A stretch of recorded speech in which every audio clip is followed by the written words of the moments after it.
Hello ladies and gentlemen, Top Hat Gaming Man here. Over the last couple of years on this channel, we have looked at many systems. As recently as only last week, I brought to the world a 40-minute in-depth look at the Nintendo GameCube, talking about the system's history, playability, and its games. Today, I turn my attention to yet another gaming platform, once again discussing whether or not it is worth playing today. In today's video, we shall be focusing on the NEC PC Engine, a system I intentionally turned a blind eye to for a number of years. Why did I choose to do this, you may ask? Well, I have heard nothing but good things about the system, so I always enjoyed the idea of having a classic system in my back pocket I could one day enjoy on a rainy day. A little bit of mystery and intrigue can sometimes be a fun thing, in my opinion.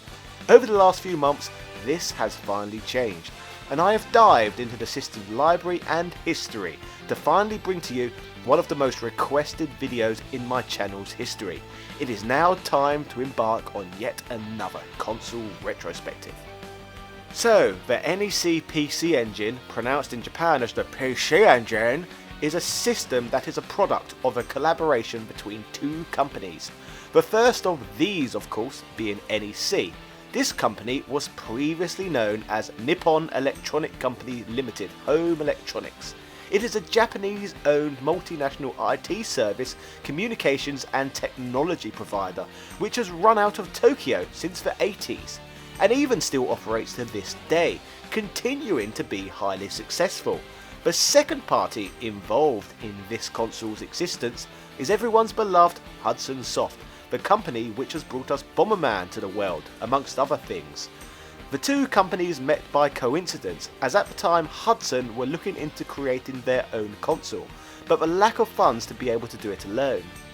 The reason it was called the PC Engine is because it was originally going to be the core of a much more customizable system. However, the only PC part which would see release would be the CD-ROM add-on. However, this did mean it would be producing somewhat more cinematic style games way before the likes of the Mega CD, 3DO, etc. would come along. The system was released in Japan on the 30th of October 1987, but waited almost a full 2 years until the 29th of August 1989 to see a release in America, under the name now immortalised not by its own successes, but rather by Kanye West, the TurboGrafx 16.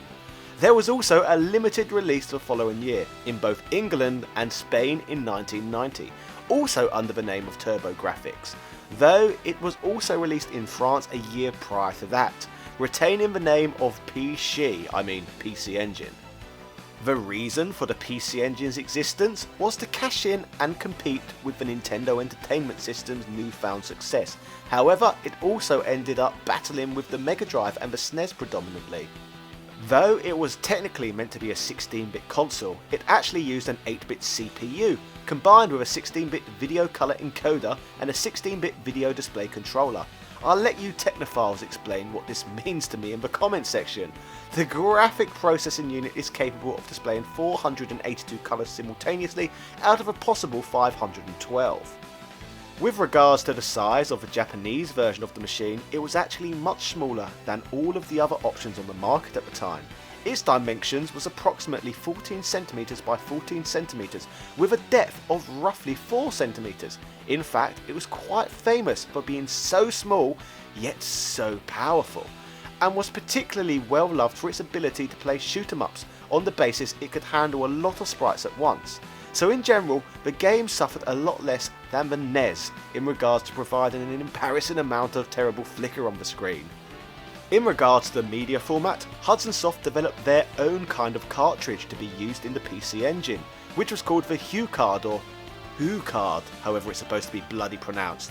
This was an improved and updated version of previous hardware created by Hudson Soft, called the B-Card. The B-Buzz card was distributed in the early 80s for use with the MSX. It was designed to deal with the heat in a more effective way than with traditional cartridges, which were used by both Nintendo and Sega. These were made using a glossy polymer which conducted heat, on the basis that half of the HuCard would be exposed once inserted into the PC Engine.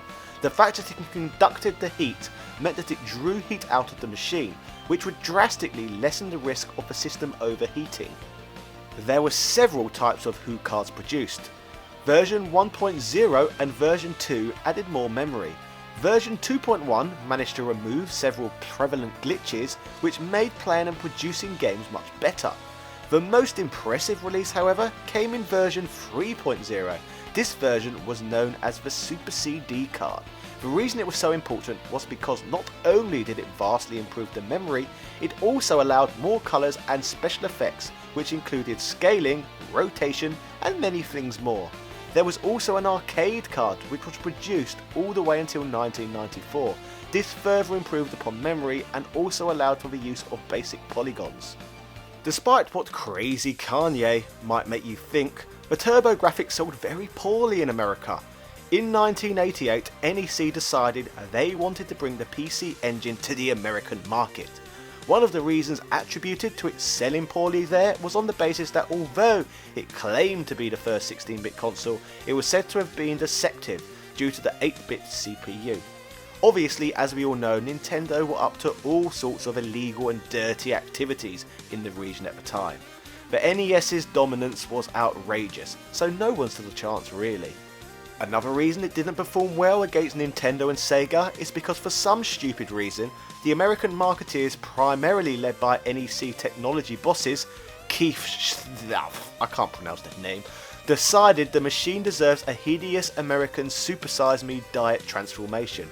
Gone was the compact and attractive Japanese model that made it stand out so much, and then was a much larger unit with an even bigger and more hideous CD unit.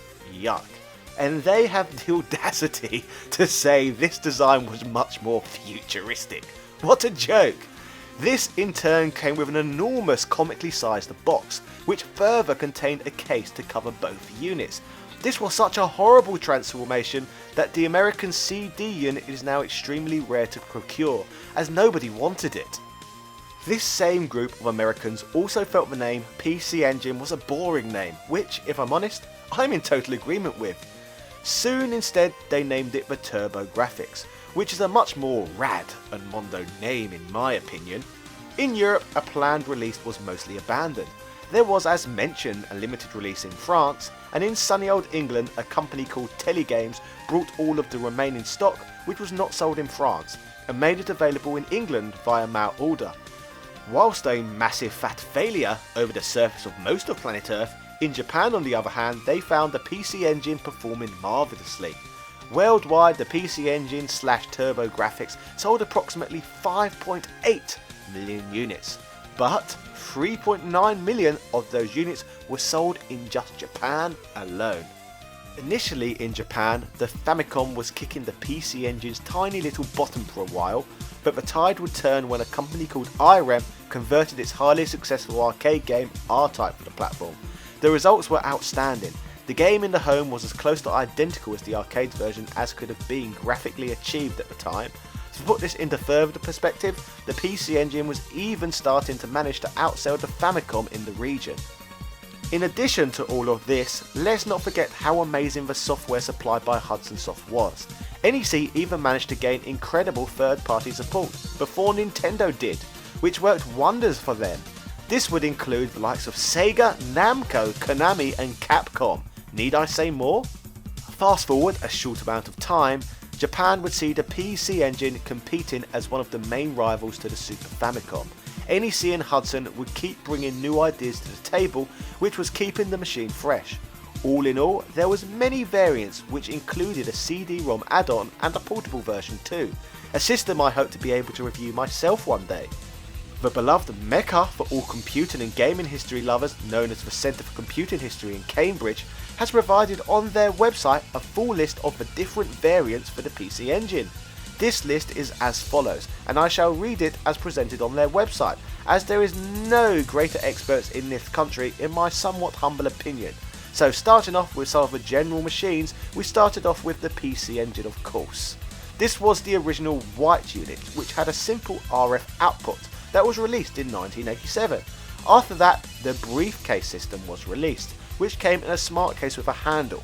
The the regular PC Engine plugged in next to a single speed CD-ROM. There is also the PC Engine Core Grafx, which is dark blue in colour and with an audio-visual output, which saw release in 1989. There is the PC Engine Core Grafx 2, which is light grey, with RGB video output, which saw release in 1990. Going on from there was the PC Engine Duo, which is an all-in-one unit with Super CD capabilities built in. It was jet black in colour and also released in 1990. However, it now suffers with capacitor problems. After that, there was the PC Engine Duo R, which is a redesigned unit, cream in colour and with headphone sockets of the original removed, which saw a 1991 release.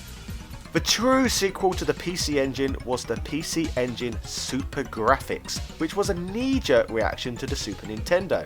It has the same architecture as the regular machine, but with new graphics chips. It is also much larger and was supposed to have a drive-in controller which went over the top.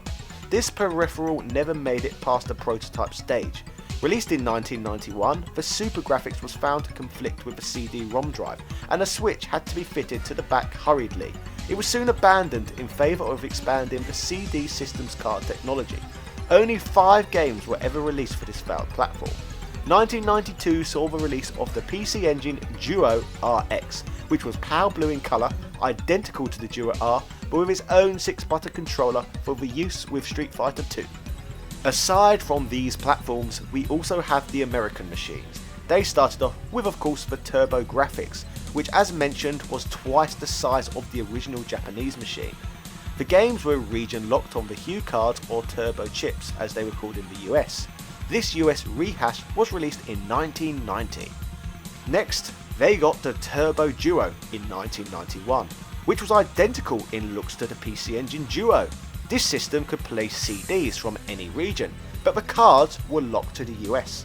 Released in 1991 in Europe, we too got the American system design, however our version was light grey in colour. Moving away from straightforward home consoles and onto other devices, we got the Super CD-ROM, a plug-in CD drive for any of the standalone PC Engine machines, but colour coordinated with the PC Engine Core Grafx 2. The TurboGrafx could also be plugged into the Super CD-ROM or briefcase unit, as long as the correct adapter was used.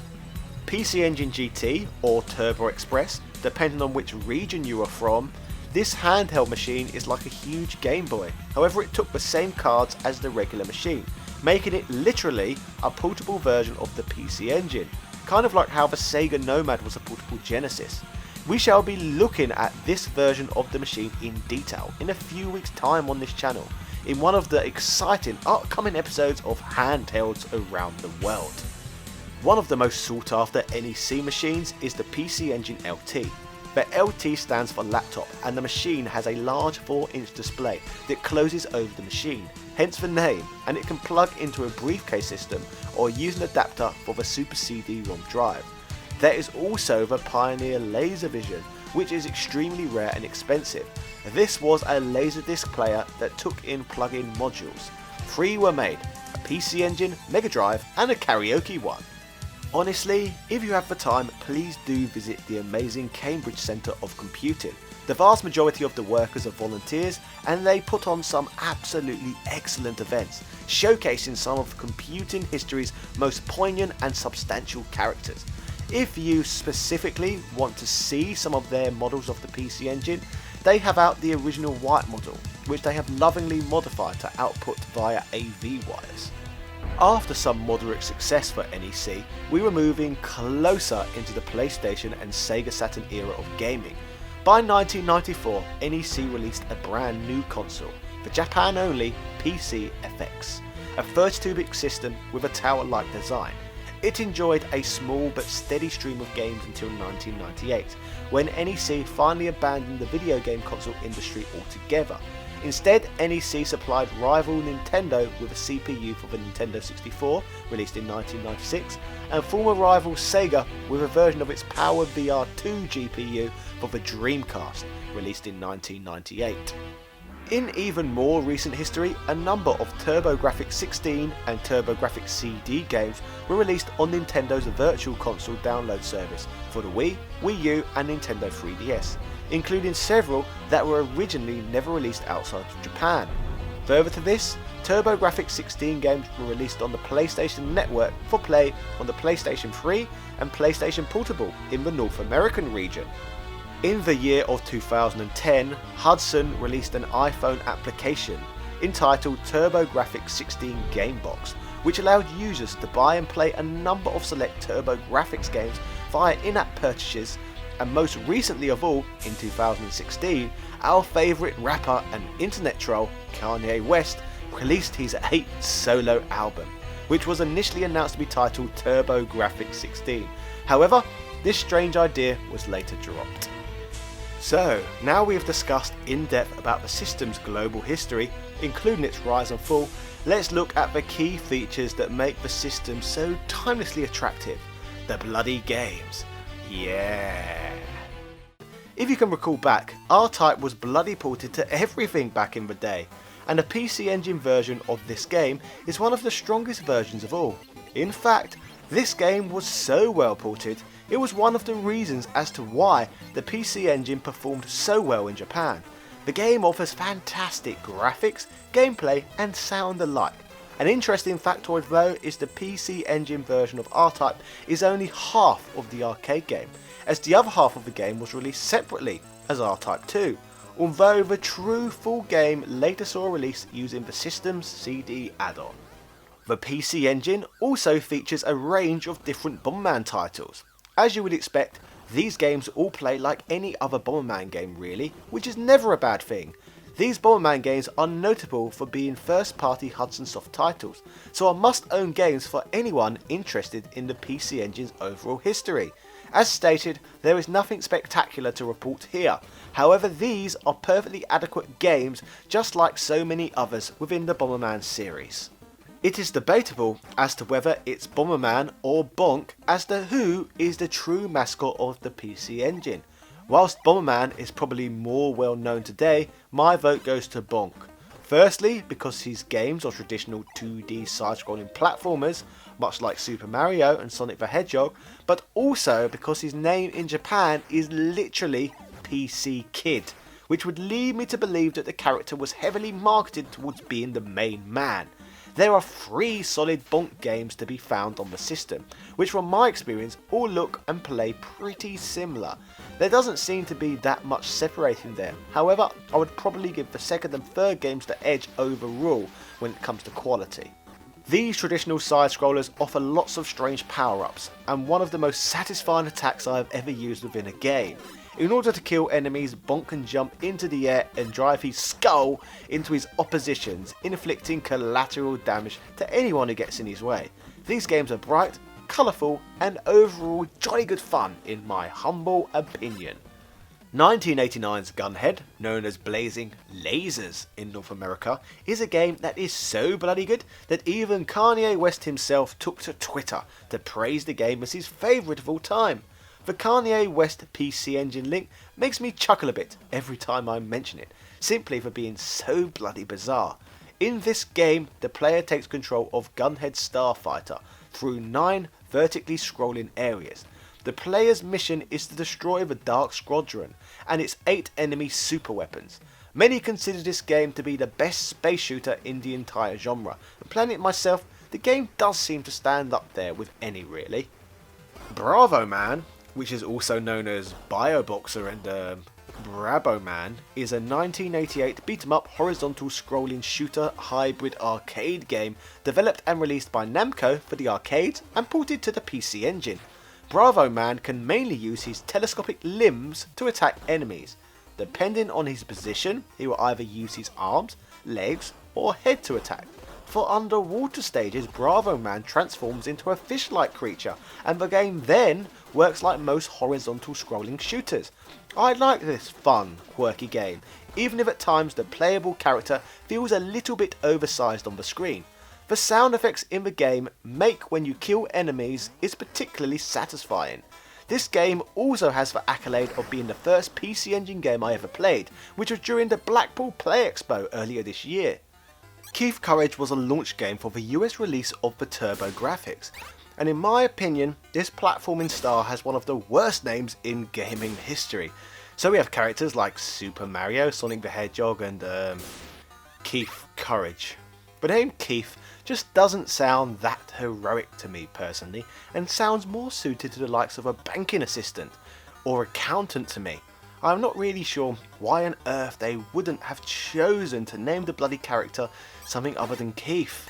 The game is a platforming action-adventure game, but it sports two different styles of play, depending on whether the player is above or below ground.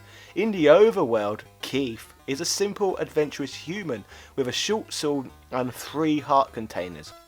Transported into the underworld places Keith in a Nova suit, a suit of armour that grants him extra hearts on his health bar and a better sword depending on what was purchased in the overworld.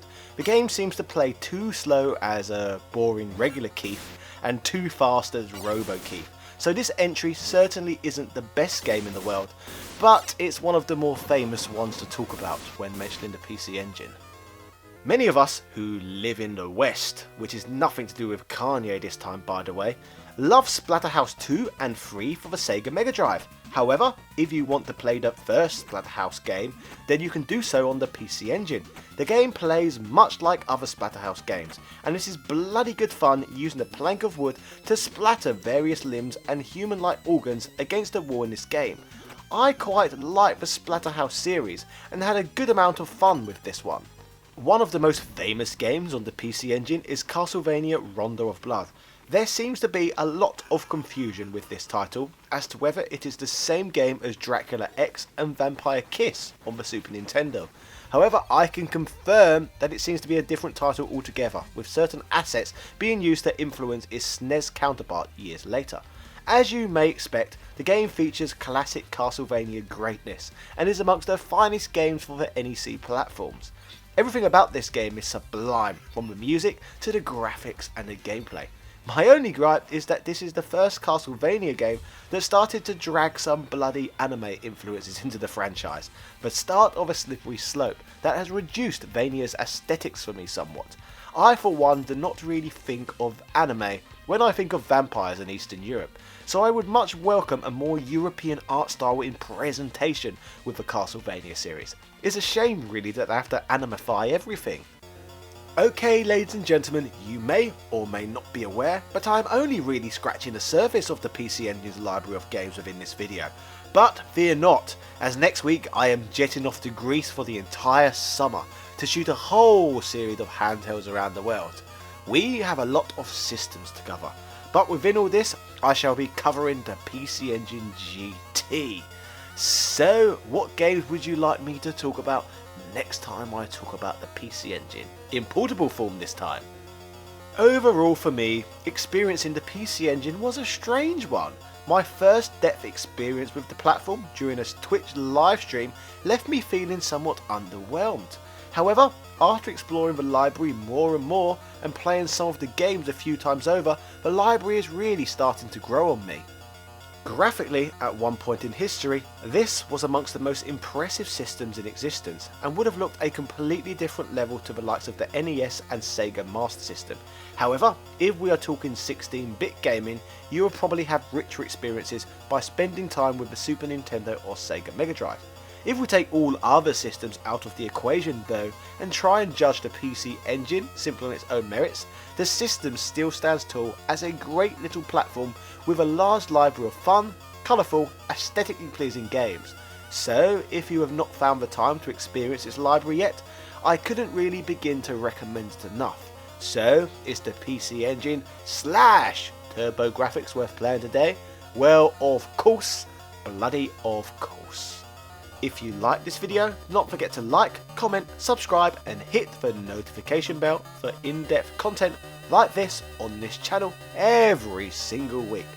Finally, my channel, Top Hat Gaming Man, is partly funded from the fantastic support and donations I receive from my lovely, beautiful Patreon benefactors. So shoutouts to Carl Johnson, Shizuka Kobayashi, Richard Clark, Michael Keneally, Greg Hooper, Harold Webb, Since Spaces, Kevin Verheely, David Mountford, Andrew Bazanski, Edward O'Reilly, Peter Zadorn, Retail Archaeology, Tom Elliott, Mark S. Hines, Gary Pinkett, and all of my other fantastic patrons. I would really struggle to make this much in-depth content if it wasn't for your kindness. If you too would like to support this channel, then make sure to check out my Patreon page. Cheerio!